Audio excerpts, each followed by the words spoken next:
আসসালামু আলাইকুম প্রিয় শিক্ষার্থীবৃন্দ, কোয়ান্টাম ভুবনে তোমাদেরকে স্বাগত জানাচ্ছি। কোয়ান্টাম ভুবনের quantum mechanics 2 fourth year quantum mechanics 2 এর ক্লাসের পরিক্রমায় আজকে আমাদের ক্লাস হবে থিওরি অফ স্ক্যাটারিং, বিক্ষেপণ তত্ত্বের উপরে। আমরা বিক্ষেপণ তত্ত্বের উপরে আজকে ইন্ট্রোডাক্টরি ক্লাস করতে চাই। বিক্ষেপণ বোঝার জন্য প্রথমত বেসিক কিছু আইডিয়া আমাদের আলোচনায় আনতে হবে, যেটা তোমরা হয়তো সেকেন্ড ইয়ার ক্লাসিক্যাল মেকানিক্সে পড়েছো বা অ্যাটমিক ফিজিক্সও এরকম স্কেটারিং সম্পর্কে লেখাপড়া আছে। তো আমরা যেটা দেখি, স্কেটারিং হচ্ছে একটা কণার গতিপথ। এই গতিপথের মধ্যে যদি কোনো বাধা থাকে বা টার্গেট থাকে, ওই টার্গেটের সাথে কণার ইন্টারাকশন হয়, ধাক্কা লাগতে পারে বা নাও লাগতে পারে, কিন্তু এই টার্গেটের প্রভাবে এই কণাগুলো তার যে আসল পথ প্রকৃত পথ, প্রাইমারি যে পথ, এই পথ থেকে সরে যায়। এই যে তার পথ থেকে সরে গেল, এটাকে বলা হয় বিক্ষেপণ বা স্ক্যাটারিং। আর এইটাকে বলা হয় টার্গেট। এটাকে বলা হয় টার্গেট এটাকে বলা হয় বিক্ষেপণ কেন্দ্র, এটাকে বলা হয় বিক্ষেপণ কেন্দ্র। আর যেই কণাগুলো এসে আঘাত পায় বা বিক্ষিপ্ত হয়, সেইগুলোকে বলা হয় আপতন কণা, আপতন বস্তু, আপতিত বস্তু। এগুলো হচ্ছে ইনসিডেন্ট পার্টিকেল। এবং এইখানে এসে এর টার্গেটের প্রভাবে কি পরিমাণ কণা বিক্ষিপ্ত হলো, সেইটা পরিমাপ করার জন্য এই পাশে ডিটেক্টর থাকে, দেখার যন্ত্র থাকে। এই দেখার যন্ত্রেতে কি পরিমাণ কণা এসে জমা হয়, সেটার উপর নির্ভর করে বলা হয় কতটুকু বিক্ষেপণ হলো, বিক্ষিপ্ত হইল। সেটা এই এলাকায় পরিমাপ করার জন্য আমাদের এখানে যে কোঅর্ডিনেট সিস্টেমটা আমরা ব্যবহার করব, সেই কোঅর্ডিনেট সিস্টেমটা হচ্ছে আর থিটা ফাই। এটা হচ্ছে spherical polar coordinate, radial part, polar part, azimuthal part. এটাকে এজিমুথাল অ্যাঙ্গেল বলা হয়। এজিমুথাল অ্যাঙ্গেল আমি যদি এটা চিত্রে আঁকি, চিত্রটা এরকম হবে আমাদের পরিচিত। এটা হলো এক্স অক্ষ, এটা হলো ওয়াই অক্ষ, এটা জেড অক্ষ। কিন্তু এখানে যদি স্ফেরিক্যাল সিস্টেম দেখাইতে চাই, স্ফিয়ার কনসিডার করতে হবে। স্ফিয়ারের উপর কোথাও বিন্দু পি, পি বিন্দুর স্থানাঙ্ক হচ্ছে এইটা হলো আর। আর এখান থেকে এক্স ওয়াই তলে লম্ব টেনে দিলে এই লম্ব রেখা যে কোণ করে, দ্যাট ইজ ফাই। অর্থাৎ এই যে এটাকে লাইন অফ নুড বলা হয়। লাইন অফ নুড এক্সের সাথে যে কোণ করে তাকে ফাই বলে। এজিমুথাল অ্যাঙ্গেল। আর জেটের সাথে যে কোণ করে সেই কোণটার নাম হচ্ছে থিটা। এটাকে পোলার অ্যাঙ্গেল বলা হয়। যাই হোক, আমাদের এইখানে স্ফেরিক্যাল পোলার কোঅর্ডিনেট সিস্টেম ব্যবহার করব। তাহলে আমরা এইখান থেকে যেই কণাগুলো দেখব, সেই কণাগুলোর ডিপেন্ড করবে থিটার উপর আর পায়ের উপরে। এইখান থেকে যেটা দেখতেছি আমরা, এখানে কি পরিমাণ কণা আসলো, সেই কণাগুলোর পরিমাণ কত হবে, এখানে যে প্রবাহিত কণা, এই প্রবাহিত কণা এবং এই অ্যাঙ্গেলের উপর ডিপেন্ড করবে। প্রবাহিত কণা কি? প্রবাহিত কণা হচ্ছে এন কে বলা হয় আপতন তীব্রতা।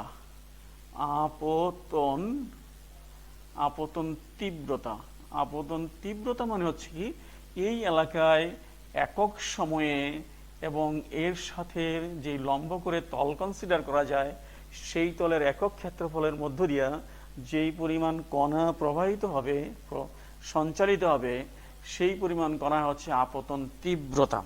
এটাকে আপতিত কণা ফ্লাক্সও বলা হয়। আর এইখানে যেই পরিমাণ কণা আসলো, সেই পরিমাণ কণাকে যদি আমরা ডিএন বলি, তাহলে ডিএন প্রপোর্শনাল টু এন হবে।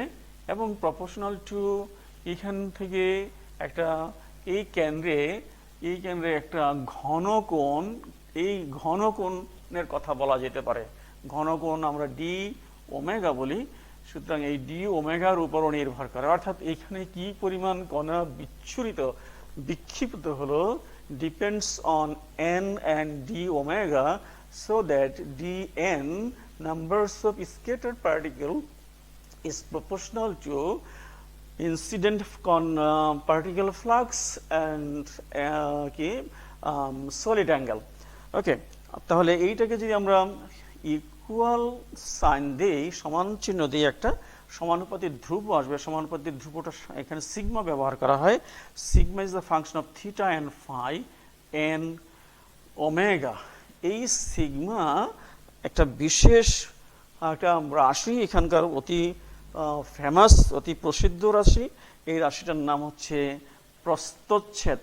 প্রস্থচ্ছেদ কি? এটাকে বলা হয় বিক্ষেপণ প্রস্থচ্ছেদ। একে বলা হয় বিক্ষেপণ প্রস্থচ্ছেদ। বিক্ষেপণ প্রস্থচ্ছেদ, স্ক্যাটারিং ক্রস সেকশন। এটাকে অনেক সময় ব্যবকলন বিক্ষেপণ প্রচ্ছেদও বলা হয়। তাহলে বিক্ষেপণ প্রচ্ছেদটার সংজ্ঞাটা কি হবে? সংজ্ঞাটা হবে sigma is the function of theta and phi equal to d n by n d omega. এখান থেকে আমরা এই সিগমা এর ডেফিনেশনটা দিতে পারি কি, ডিএন। ডিএন মানে কি? ডিএন মানে হচ্ছে বিক্ষিপ্ত কণা, এন মানে হচ্ছে আপতিত কণা, আর ডি ওমেগা মানে এখানকার ঘনকোণ। তাহলে এইটার মানে হচ্ছে একক ঘনকোণে দিয়া, একক ঘনকোণের মধ্য দিয়া আপতিত রশ্মির, আপতিত কণার কত অংশ, আপতিত কণার কত অংশ বিক্ষিপ্ত হয়, সেই পরিমাণটাই হচ্ছে সিগমা বা cross sectional area of scattering. এবার আমরা কি করি? Total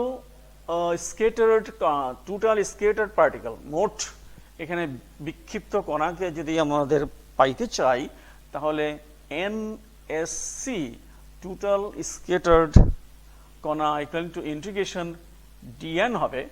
integration sigma is the function of theta and phi n d omega হবে। আর এন ইজ কনস্ট্যান্ট টার্ম, সুতরাং এন কে বাইরে নিয়ে sigma is the function of t and phi d omega এটা হবে। আর এইটা কি আমরা আরেকটা টার্ম ইউজ করি এখানে, সিগমা টি।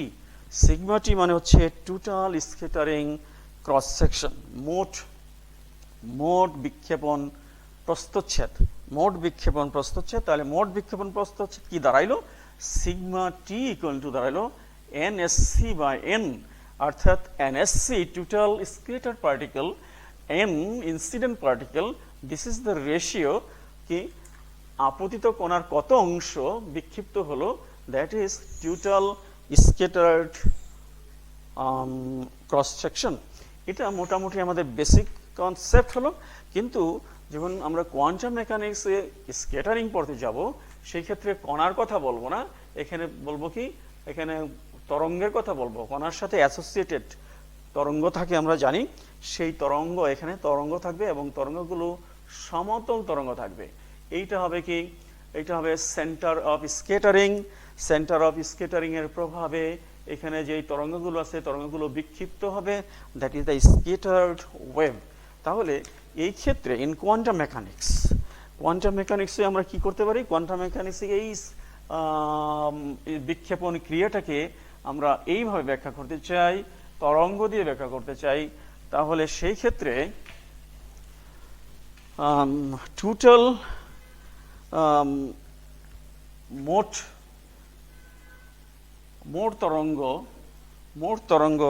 তরঙ্গ ফাংশন, তরঙ্গ মানে তরঙ্গ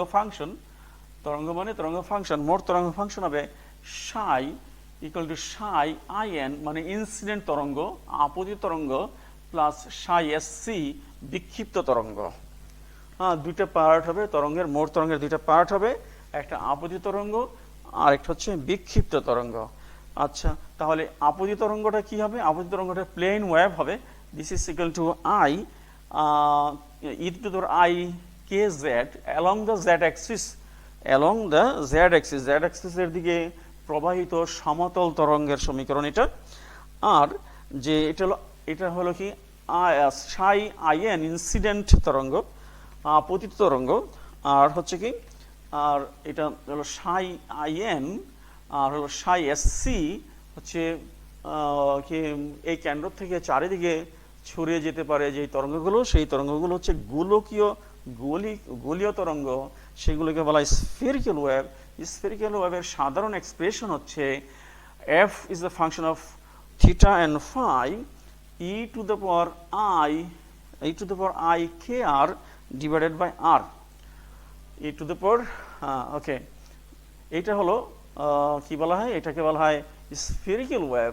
স্ফেরিক্যাল ওয়েভের এইটাকে বলা হয় বিস্তার, এটাকে বলা হয় বিক্ষেপণ বিস্তার। এটার নাম হচ্ছে কি বিক্ষেপণ বিস্তার। যে তরঙ্গগুলো বিক্ষিপ্ত হলো সেই তরঙ্গগুলোর বিস্তার হচ্ছে এটা। ওকে, তাহলে জেড অক্ষ বরাবর কণার ফ্লাক্স ঘনত্ব কত হলো? জেড অক্ষ বরাবর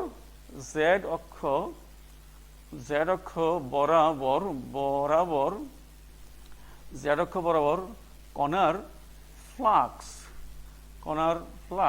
ফ্লাক্সটা কি হবে? কণার ফ্লাক্স হবে এখানকার তরঙ্গ হচ্ছে সাইন, তাহলে তাহলে তরঙ্গের ফ্লাক্স হচ্ছে ভি হচ্ছে কণার বেগ into Sai in square. This is কণার ফ্লাক্স। এইদিকে এক্স অক্ষ বরাবর কণার ফ্লাক্স, আপতিত কণার ফ্লাক্স হলো। আর বিক্ষিপ্ত কণার ফ্লাক্স কি হবে? বিক্ষিপ্ত যেই কণাগুলো, যেই তরঙ্গগুলো ছড়িয়ে গেল, এই বিক্ষিপ্ত কণার ফ্লাক্স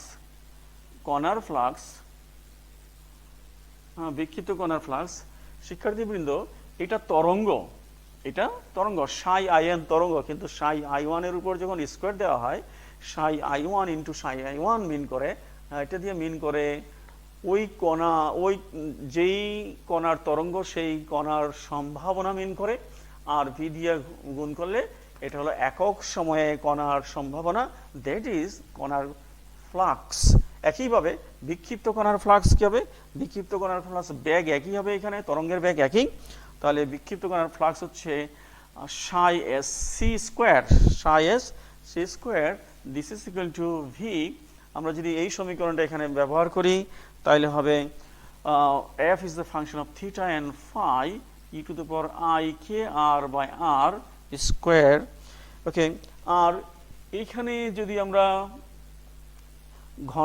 ক্ষেত্রফলের কথা বলি, ক্ষেত্রফল ক্ষেত্রফল যদি থাকে, ক্ষেত্রফল, এই দূরত্বটা যদি r হয়, তাহলে কেন্দ্রে সৃষ্ট ঘনকোণ, কেন্দ্রে সৃষ্ট ঘনকোণের ডেফিনেশন আমাদের জানা আছে। ঘনকোণের ডেফিনেশন হচ্ছে d omega equal to d a by r square. ঘনকোণ হলো, সুতরাং এখান থেকে আমরা পাচ্ছি d a equal to r square d omega. Okay, তাহলে প্রতি ক্ষেত্রফলে দিয়ে, এখান দিয়ে প্রতি ক্ষেত্রফল দিয়ে যেই পরিমাণ কণা কি করে প্রবাহিত হয়, প্রতি একক ক্ষেত্রফল কি এখানে প্রতি সেকেন্ডে ডি এ ক্ষেত্রফলের মধ্য দিয়ে অতিক্রমকারী বিক্ষিপ্ত কণা,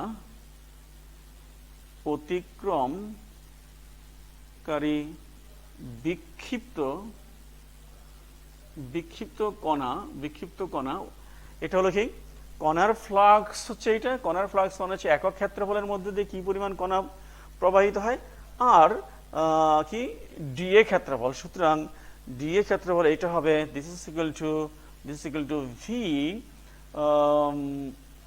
f is the function of theta and phi e to the power I k r by r square into ক্ষেত্রফল ডি এর জন্য আর স্কোয়ার ডি ওমেগা লিখি, এই আর স্কোয়ার আর কাটাকাটি যাবে। তাহলে এখান থেকে আমরা পাচ্ছি this is equal to V f is the function of theta and phi e to the power I k r square. This is scattered particle, numbers of scattered particle আর একক ক্ষেত্রফলের মধ্য দিয়ে যেই পরিমাণ আপতিত তরঙ্গ, আপতিত কণা আসে, সেই আপতিত কণার পরিমাণ এটা। সুতরাং এখান থেকে আমরা একটা কি ব্যবকলনীয় প্রস্থচ্ছেদের ধারণা পাই। ব্যবকলনীয় প্রস্থচ্ছেদের ধারণাটা কি? ব্যবকলনীয় প্রস্থচ্ছেদ একটু আগে আমরা ডিফাইন করেছি। ব্যবকলনীয় প্রস্থচ্ছেদ হচ্ছে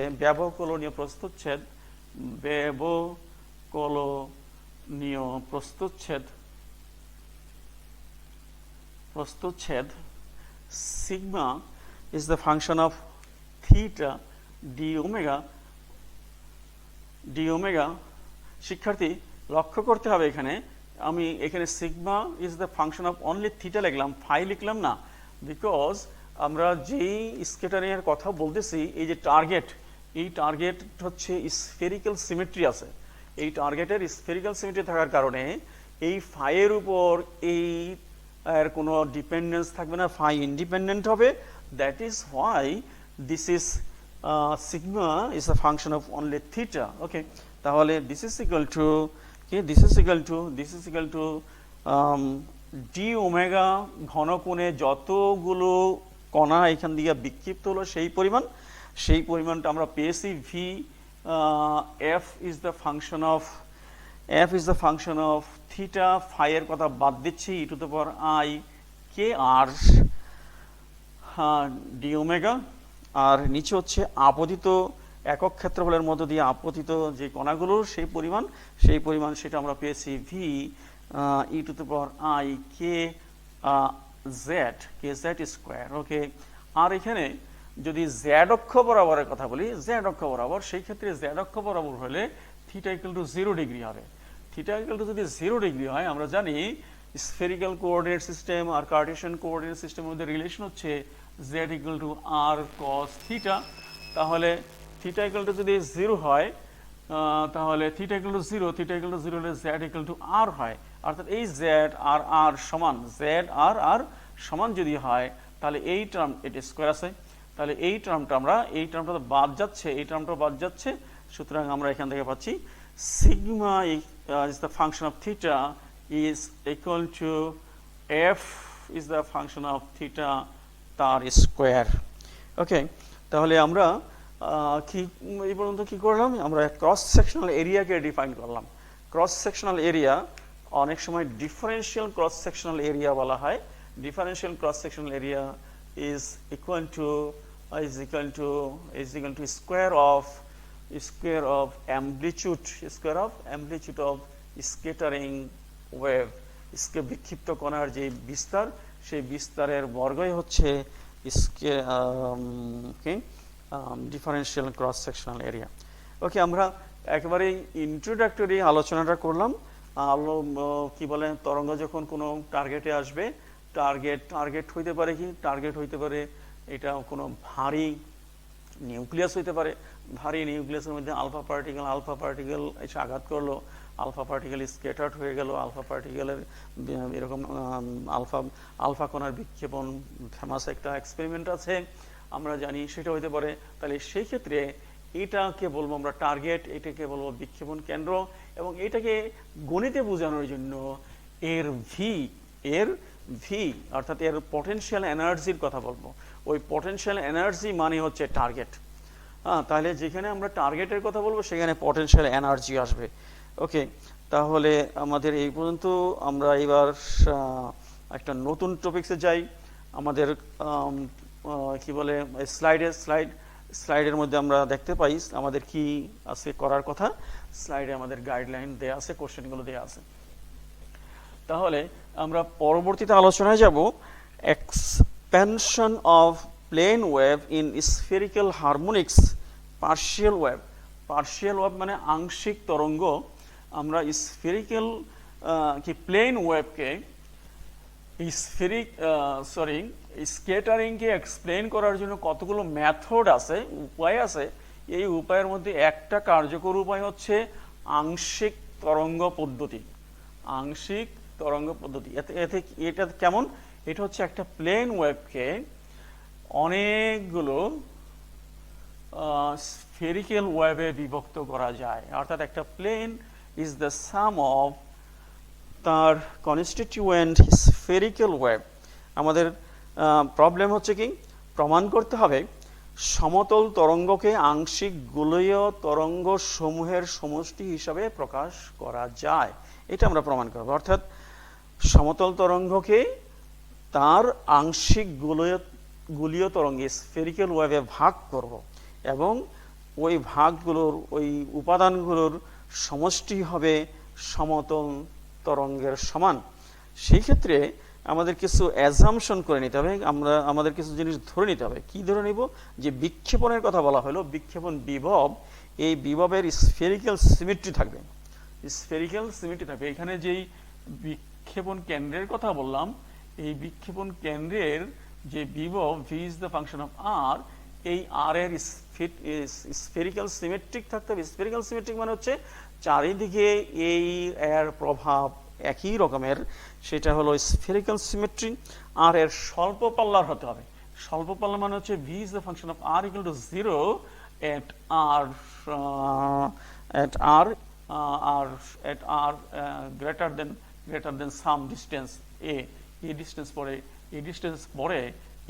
পরে এই ভি এর মান 0, অর্থাৎ এর টার্গেটের প্রভাব নাই, এরকম হতে হবে। এবং আপতিত যেই তরঙ্গের কথা বলছি, সেই তরঙ্গগুলোর অল্প শক্তির হইতে হবে। তাহলে সেক্ষেত্রে আমরা জানি যে বিক্ষিপ্ত কণার কৌণিক ভরবেগ ধ্রুব থাকে। বিক্ষিপ্ত অর্থাৎ এই ধরনের কেন্দ্র দ্বারা, যেই কেন্দ্রটা স্ফেরিক্যালি সিমেট্রিক, যেই কেন্দ্র স্বল্প পাল্লার, সেই কেন্দ্র দ্বারা বিক্ষিপ্ত যে কণার কৌণিক ভরবেগ হবে, এই কৌণিক ভরবেগ গতির জন্য ধ্রুব থাকবে, কনস্ট্যান্ট থাকবে। এবং এই কনস্ট্যান্ট থাকার কারণে আমরা কৌণিক ভরবেগের ভিত্তিতে একটা যেই তরঙ্গগুলো আসবে, সেই তরঙ্গগুলোকে ভাগ করতে পারবো। এবং এই তরঙ্গগুলোকে যে ভাগ করার যে তরঙ্গ, বিভক্তকৃত যে তরঙ্গগুলো, এই তরঙ্গগুলোকে বলা হয় আংশিক তরঙ্গ, পার্শিয়াল ওয়েভ। আর এই বিভক্ত করার পদ্ধতিটাকে বলা হয় আংশিক তরঙ্গ বিশ্লেষণ পদ্ধতি। তাহলে প্রশ্ন যদি করা হয় what is partial wave, partial wave এইভাবে আমরা বলবো, পার্শিয়াল ওয়েভ হচ্ছে ওইগুলো যে সমতল তরঙ্গকে তাদের কৌণিক ভরবেগের ভিত্তিতে যে বিভক্ত করা হয়, সেই বিভক্তকৃত তরঙ্গগুলোকে বলা হবে আংশিক তরঙ্গ। এবং এই বিভক্ত করার পদ্ধতিটার নাম হচ্ছে কি? আংশিক তরঙ্গ পদ্ধতি, আংশিক তরঙ্গ বিশ্লেষণ পদ্ধতি।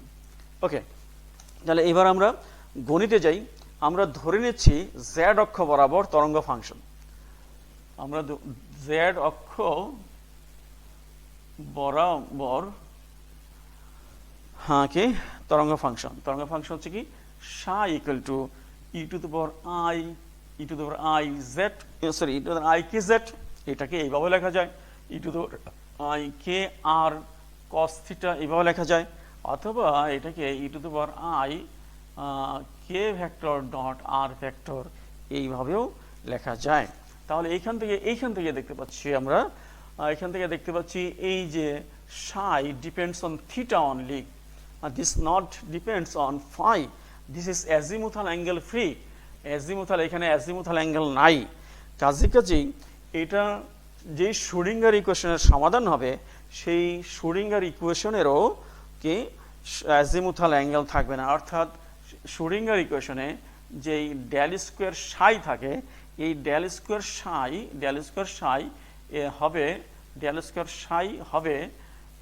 সাই হবে ফাই নিরপেক্ষ হবে, ফাই ইন্ডিপেন্ডেন্ট হবে, ওকে। তাহলে আমরা আরেকটা জিনিস জানি, সেটা হলো কি Schrödinger equation for free particle, Schrödinger equation for মুক্ত কণার জন্য শ্রোডিঙ্গার ইকুয়েশন। মুক্ত কণা কাকে বলা হয়? মুক্ত কণা হচ্ছে যেখানে পটেনশিয়াল এনার্জি ইকুয়াল টু 0, মুক্ত কণা v is the function of 0 equal to v is the function of r equal to 0, that is the free particle. মুক্ত কণার জন্য শ্রোডিঙ্গার ইকুয়েশন হচ্ছে okay, del square psi plus k square psi equal to 0। এখানে k square কে define করেছি, k square equal to twice m e by s cut square. Okay, তাহলে এটাকে যদি আমরা স্ফেরিক্যাল পোলার কোঅর্ডিনেট সিস্টেমে লিখতে চাই তাহলে লিখব spherical polar coordinate system, spherical polar সিস্টেমে এটাকে যদি লিখি তাহলে হবে কি, তাহলে হবে 1 by r square del by del r of r square del psi by del r plus 1 by r square sine theta del by del theta of sine theta del psi by del theta plus এখানে একটা ওই এজিমুথাল part আসবে। এজিমুথাল part এখানে লিখছি না because our wave function is independent of azimuthal angle, independent of phi.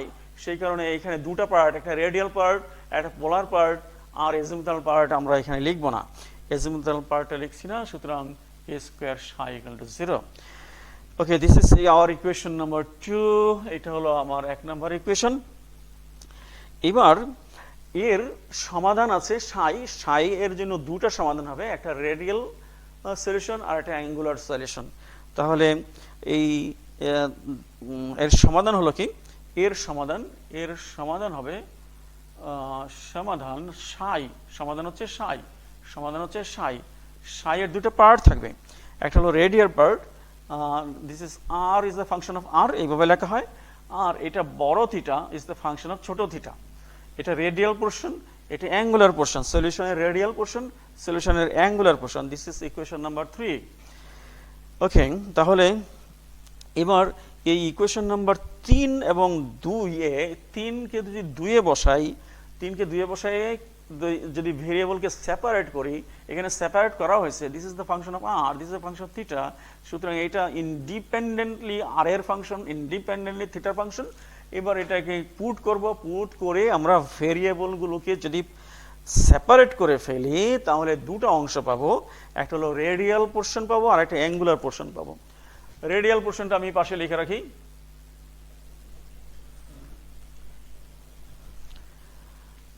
Radial portion হবে radial equation মানে অরীয় অংশ ব্যাসার্ধের জন্য যে সমীকরণটা সেটা হলো কি 1 by r square d by d r of r square d capital R by d r plus k square minus l plus 1 by r square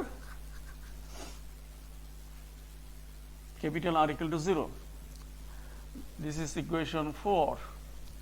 Our angular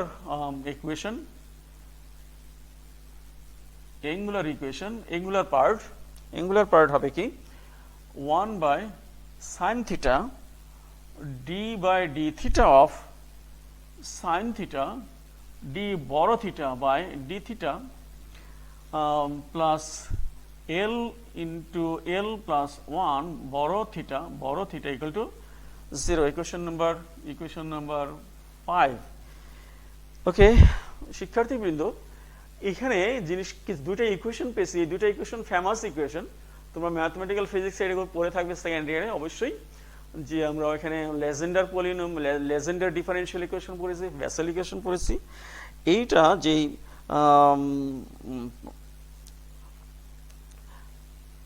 5 নম্বর যে ইকুয়েশনটা, 5 নম্বর ইকুয়েশন, এই 5 নম্বর ইকুয়েশন এটা হলো লেজেন্ডার ডিফারেনশিয়াল ইকুয়েশন বলা, Legendre associated differential equation বলা হয়। তাহলে এর সলিউশনটা হচ্ছে কি লেজেন্ডার পলিনোমিয়ালস। তাহলে সলিউশন অফ ইকুয়েশন 5, এটার সলিউশন কি থিটা, বড় theta equal to PL cos theta, PL cos theta মানে এটা কি, এটা হলো লেজেন্ডার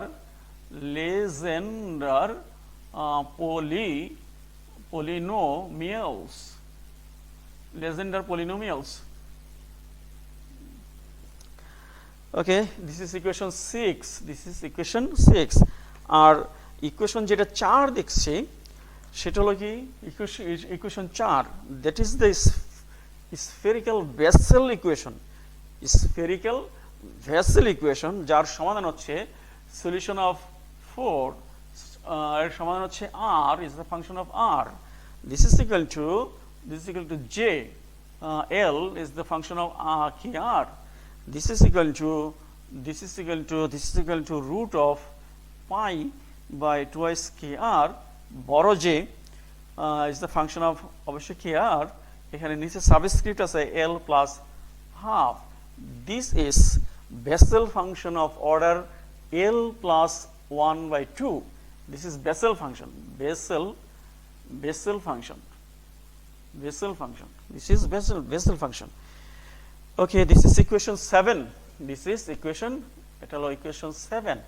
আর এগুলো কিন্তু ফেমাস ইকুয়েশন, এই ইকুয়েশনগুলো সলিউশন অতি পরিচিত সলিউশন, আর এগুলো সলিউশন বের করা প্রত্যেকবারই সম্ভব না। হ্যাঁ, এগুলো সলিউশন তৈরি করতে গেলে 2-3 পাতা ক্যালকুলেশন করা লাগবে, সম্ভব না। আমাদের জানতে হবে এই সমীকরণগুলোর সলিউশন জানতে হবে, আমরা জানা সলিউশনগুলো এখানে ব্যবহার করেছি।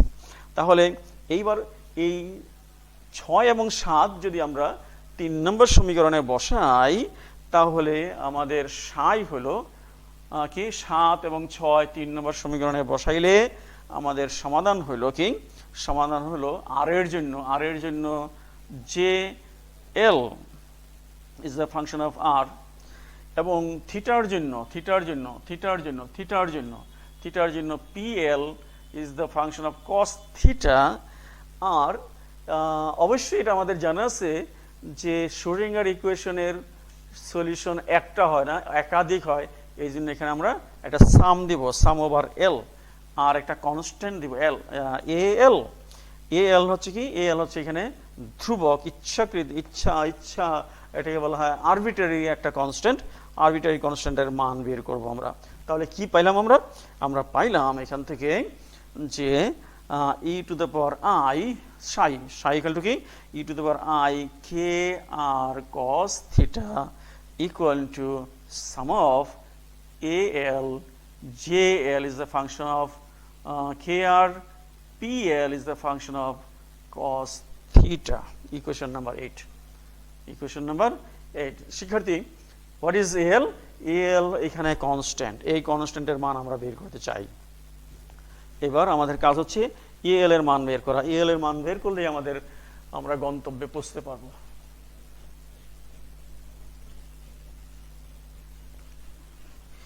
এল এর মান চাই, এল এর মান, এল এর মান নির্ণয় করি। তাই সেজন্য কি করতে হবে, 8 নম্বর সমীকরণকে আমাদের 8 নম্বর সমীকরণে পি এম কস থিটা দ্বারা গুণ করব, থিটা দ্বারা গুণ করে সমাকলন করে দেব। তাহলে 8 নম্বর সমীকরণ কি, আমরা 8 নম্বর সমীকরণ হচ্ছে e to the power i k r cos theta, এটাকে গুণ করব আমরা কি পি এম কস থিটা দিয়ে গুণ করলাম, ইন্টিগ্রেশন করে দেব, ইন্টিগ্রেশন ওভার দ্য ভলিউম হবে এখানে sine theta D theta, limit হবে 0 টু পাই। এই পাশেও ইন্টিগ্রেশন করব, তাহলে এটা গুণ করব, তাহলে এটা হবে summation l a l j l is the function of k r, গুণ করব, এটাকে গুণ করব পি এম কস থিটা দ্বারা গুণ করলাম, আর পি এল কস থিটা আমাদের আছে, cos theta আছে, ইন্টিগ্রেশন করে দিলাম 0 to pi sin theta d theta over the volume. Okay, তাহলে আমরা দেখি this is the orthogonal condition of Legendre polynomials, Legendre polynomial-এর অর্থোগোনাল শর্ত, এবং এটা কি জিনিস সেটা আমাদের জানা আছে। এটা হলো কি লেজেন্ডার পলিনোমিয়ালের অর্থোগোনাল শর্ত, this is equal to sum of l, এটা লিখলাম a l j l is the function of k r, this is equal to 2 by twice l plus 1 Kronecker delta m l, Kronecker delta m l, এটা আমাদের এইটার জন্য লিখছি। এটা কি, এটাকে বলা হয় কি লেজেন্ডার পলিনোমিয়ালসের অর্থোগোনাল কন্ডিশন। ওকে, তাহলে আমরা কি করি, এটা সামেশনটা করে ফেলি, এই পাশেরটা সামেশনটা যদি করে ফেলি তাহলে কি হবে, সামেশনটা করলে এই এল এর উপর সামেশন হবে, এল এর উপর, তাহলে এই এম এর জায়গায় এল হইলে Kronecker delta l equal to 1, otherwise 0।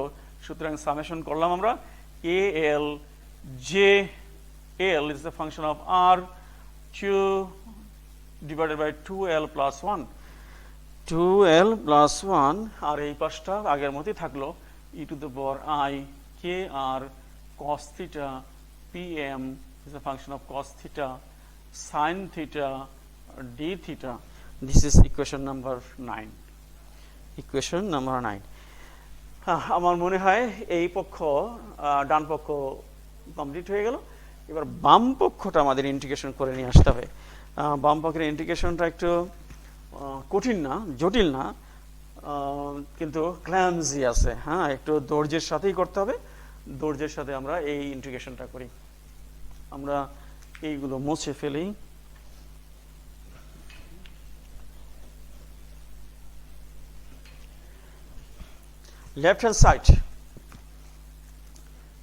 left hand side okay, equal to integration 0 to pi e to the power I k r cos theta pm pm আচ্ছা pm টা l হয়ে গেল যখন আমরা সামেশন করছিলাম, এটা l লিখি, pl cos theta sin theta d theta।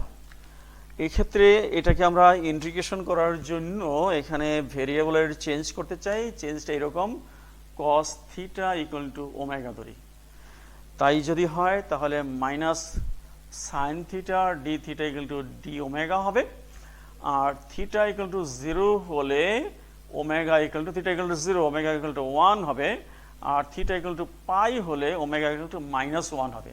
সেই ক্ষেত্রে এটা লিমিট বদলাবে, এখানে কি হবে, এখানে 1 হবে, -1 হবে, একটা মাইনাস আসবে, ওই মাইনাসকে আমরা যদি ম্যানেজ করে ফেলি, এইভাবে লিখে ফেলি মাইনাস, আর এই যে লিমিট, এখানে -1 এখানে +1, কিন্তু আমি লিমিট লিখবো মাইনাস, নিচে -1 উপরে +1। এই -1টা উপরে ছিল, নিচে করার কারণে এইখানকার মাইনাসটাকে ম্যানেজ হয়ে গেল। সুতরাং this is equal to e to the power I কি কে আর ওমেগা, cos থিটার জন্য ওমেগা, pl cos থিটার জন্য ওমেগা, sin থিটা d থিটার জন্য d ওমেগা। শিক্ষার্থীবৃন্দ, আশা করি বুঝতে পারছো এখানে কতগুলো কাজ করেছি, এইটার মাইনাস আর এইটা লিমিট উল্টানো দিয়ে ম্যানেজ করেছি। ওকে, এবার এটাকে পার্শিয়াল ইন্টিগ্রেশন করব। পার্শিয়াল ইন্টিগ্রেশন এটা এইরকম ইন্টিগ্রেশনটা হচ্ছে ইন্টিগ্রেশন ইউ ভি ডিএক্স। এটার ইন্টিগ্রেশন যেভাবে হয়, ইউ কে রেখে ভি কে ইন্টিগ্রেশন হবে, মাইনাস ইন্টিগ্রেশন ডি কে ব্যবকলন করতে হবে, ইউ কে ব্যবকলন করতে হবে, ব্যবকলন করে ইন্টিগ্রেশন আবার ভি কে ইন্টিগ্রেশন করতে হবে, তারপরে আবার এটাকে এরকম এই সূত্র দিয়ে যদি আমরা এটাকে ইন্টিগ্রেশন করি, তাহলে ফার্স্ট আমরা এটাকে ইন্টিগ্রেশন করব, এটাকে রেখে দেব, এটাকে রেখে দিলে পিএলই থাকুক, ওমেগা এইটাকে ইন্টিগ্রেশন করলে e to the power i k r omega হবে। একটা টার্ম নিচে চলে আসবে, টার্মটা হচ্ছে আই কে আর নিচে চলে আসলো। ওকে, ইন্টিগ্রেশন হয়ে গেল, লিমিট রেখে দিলাম -1 থেকে +1। ওকে, পরের টার্ম মাইনাস, ওই পরের টার্মটা কি হবে, এইটাকে ব্যবকলন করতে হবে, এটাকে ব্যবকলন করলে PL cos PL theta PL omega, এখানে একটা প্রাইম দিলাম, দ্যাট ইজ ডিফাইন্ড কি ফার্স্ট ডেরিভেটিভ।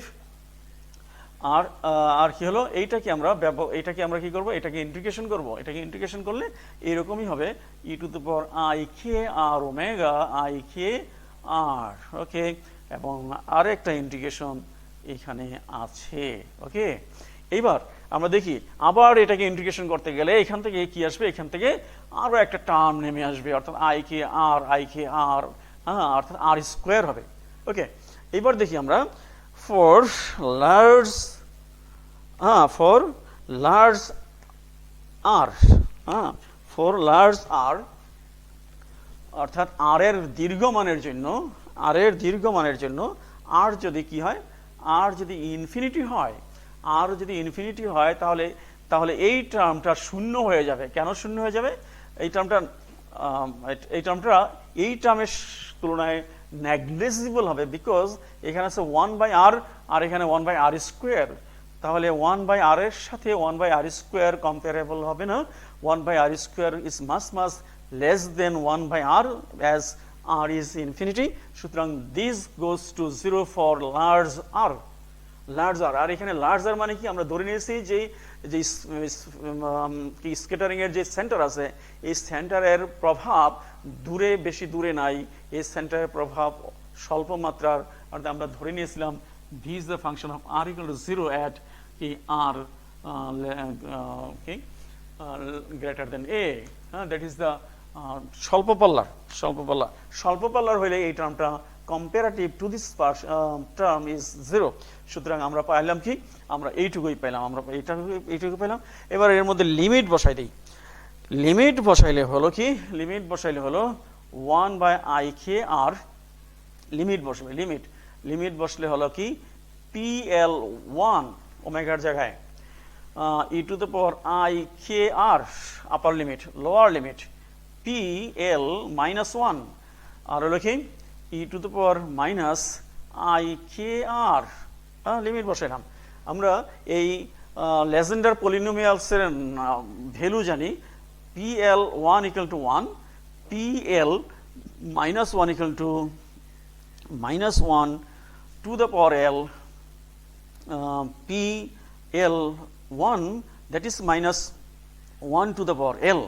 তাহলে এইখানে এই মানগুলো যদি আমরা বসাই দিই, এইটার জন্য আমরা কি লিখতে পারি, এটার জন্য এবার লিখবো i⁻l ikr তো আছে, এটার জন্য লিখবো twice i sin kr minus l π/2। এই i বাদ দিয়ে আমরা এটা ইকুয়াল টু লিখতে পারি twice i⁻l by kr sin kr minus l π/2। This is equation number আমার 10 নাম্বার ইকুয়েশন। ওকে, এবার আমরা এইখানকার এই যে এল, এই ফাংশনটা, এটা হচ্ছে কি, এটা হচ্ছে বেসেল ফাংশন। বেসেল ফাংশনের এক্সপ্রেশনটা কি, প্রকাশটা কি, ফর লার্জ আর, মানে আর যদি ইনফিনিটি হয় সেই ক্ষেত্রে আমরা JL = পাই 1/kr cos kr minus l plus 1 π/2 π/2। This is equal to যদি এই যে এইখান থেকে আমরা এই পাইটা বাদ দিয়ে লিখি, তাহলে this reduce to 1/kr sin kr minus l π/2। Okay, this is equation number 11। Okay, এইবার আমরা 10 এবং 11 নাম্বার সমীকরণ, 11 নাম্বার যদি এই 9 নাম্বারে পুট করি, 9 নাম্বার এইটার জন্য 10 আসবে। 10 যদি আসে তাহলে কি করছি, 10 এইখানে লিখবো আর 11 এইখানে লিখবো। তাহলে 10 এখানে যদি লিখি, 10 নম্বর সমীকরণ এখানে লিখলে হবে, এখানে লিখলে হবে কি 2i⁻l by kr sin kr minus l/2। 10 নম্বর লেখা হলো। আর এইটা হলো al, জে এর জন্য আমি 11 নম্বর লিখবো। এটা হলো 1/kr sin kr minus l π/2 আর হলো কি 2 এই টার্মটা by 2l plus 1। উভয় পক্ষ থেকে কমন টার্মগুলো বাদ দিয়ে দেই, কমন টার্ম বাদ যাবে, কে আর বাদ যাবে, তারপরে এই 2 বাদ যাবে। সুতরাং al = আমরা ফাইনালি পাইলাম কি 2l plus 1i⁻l। ওকে, তাহলে এইবার আমরা যদি এইগুলো কোথায়, এইগুলো আমাদের ওই আগের সমীকরণে, অর্থাৎ যে সাই যেই আমরা পেয়েছিলাম সাইয়ের সমাধান, সাই কত নম্বর সমীকরণে পেয়েছিলাম? সাই ইকুয়াল টু আমরা পেয়েছিলাম সমীকরণ 8। 8 নম্বর সমীকরণ যদি আমরা বসাই দিই তাহলে আমরা 8 নম্বর সমীকরণে এই এ এল এর মান 8 নম্বর সমীকরণে বসাই, তাহলে আমরা পাই e to the power I k z equal to summation twice L plus 1 I to the power L j L is the function of kr, p L is the function of cos theta. This is our final equation, 12 number equation. Integration over the summation over the L.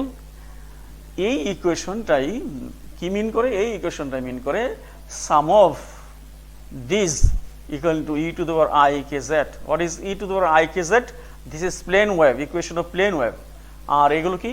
এগুলো spherical wave. Spherical wave আংশিক wave, আংশিক তরঙ্গ, partial wave, partial ওয়েভগুলোর সামেশনই হচ্ছে তরঙ্গ, সমতল তরঙ্গ। এই জন্যই যেটা আমরা করতে চেয়েছিলাম যে প্রমাণ করো যে সমতল তরঙ্গকে আংশিক গোলীয় তরঙ্গের সমষ্টি হিসাবে প্রকাশ করা যায়, তাই করা হলো। আর এটা একটা নাম আছে, এটাকে বলা হয় কি বয়ার্স ইকুয়েশন বলা হয়, বয়ার্স ইকুয়েশন বলা হয়। তাহলে শিক্ষার্থীবৃন্দ, আমরা আজকে স্কেটারিং এর একটা ইন্ট্রোডাকশন দিলাম এবং স্কেটারিংকে ব্যাখ্যা করার জন্য পার্শিয়াল ওয়েভ মেথডটাকেও আমরা এক্সপ্লেন করতে পারলাম। শিক্ষার্থীবৃন্দ, আজকে এই পর্যন্তই। তোমাদেরকে অশেষ ধন্যবাদ এবং তোমাদের জন্য শুভেচ্ছা। আল্লাহ হাফেজ।